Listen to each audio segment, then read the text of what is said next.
Friends, તમારું સ્વાગત છે મારા કિચનમાં. આજે આપણે બનાવીશું ગરમીઓ માટે માત્ર 2 મિનિટમાં ઠંડી ઠંડી શિકંજી બનાવીશું. તો જો શિકંજીનો મસાલો તમે એકવાર બનાવી સ્ટોર કરશો તો જ્યારે કોઈ મહેમાનો આવે કે તમારા માટે બનાવી હોય તો માત્ર 2 મિનિટમાં તમે આ ઠંડી ઠંડી શિકંજી બનાવી સર્વ કરી શકશો. જો તમને મારી રેસિપીઓ ગમતી હોય અને હજુ સુધી ચેનલને સબસ્ક્રાઈબ ન કર્યું હોય તો સબસ્ક્રાઈબ કરજો અને બાજુમાં આવેલી ઘંટી દબાવજો એટલે નવી નવી રેસિપીના નોટિફિકેશન આવે. તો ચાલો બનાવીએ. તો એના માટે આપણે એક પેન લઈ લઈશું. એમાં 2 ટેબલ સ્પૂન જીરું. તો આપણે શિકંજીનો મસાલો છે એમાં કાચું જીરું અને શેકેલું જીરું બે વપરાય, એટલા માટે પહેલાં 2 ટેબલ સ્પૂન જીરાને શેકી લઈશું. સાથે આપણે એમાં 1 ટેબલ સ્પૂન મરી ઉમેરી અને હલકો કલર બદલાય, તો થોડો બ્રાઉન જેવો હલકો કલર બદલાય ત્યાં સુધી હું એને શેકી લઈશ. તો લગભગ મેં 3 મિનિટ જેવું શેક્યું. કલર છે એ થોડો બદલાઈ ગયો. થોડો તમારે વધારે ડાર્ક જીરાને કરવું હોય તો ડાર્ક પણ કરી શકો. હવે એને ઠંડુ થવા દઈશું. ઠંડુ થઈ જાય એટલે મિક્સર જારમાં જીરું અને મરીને ટ્રાન્સફર કરી દઈશું.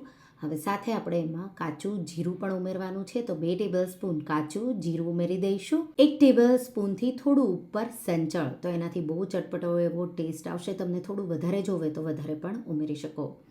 અડધો ટેબલ સ્પૂન સૂંઠનો પાવડર એટલે કે ડ્રાય જિંજર પાવડર અને 2 ટેબલ સ્પૂનથી થોડું ઓછું મીઠું, રેગ્યુલર મીઠું કે તમે સિંધો મીઠું પણ ઉમેરી શકો. 150 ગ્રામ જેટલી ખડી સાકર અને 4 એલચી ઉમેરી અને આપણે એને દળી લઈશું.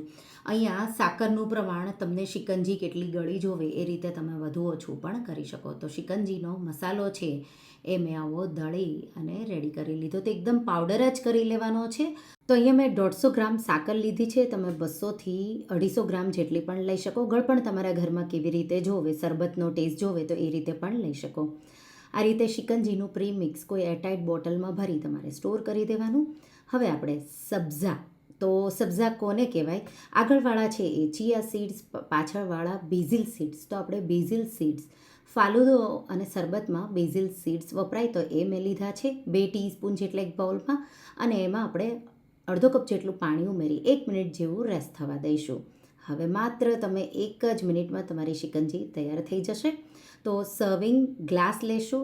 શિકંજી મસાલો તો ટેસ્ટ પ્રમાણે વધુ ઓછું 1.5 ટેબલ સ્પૂન જેટલો બેમાં મેં ઉમેર્યો, 1.5 ટેબલ સ્પૂન જેટલો.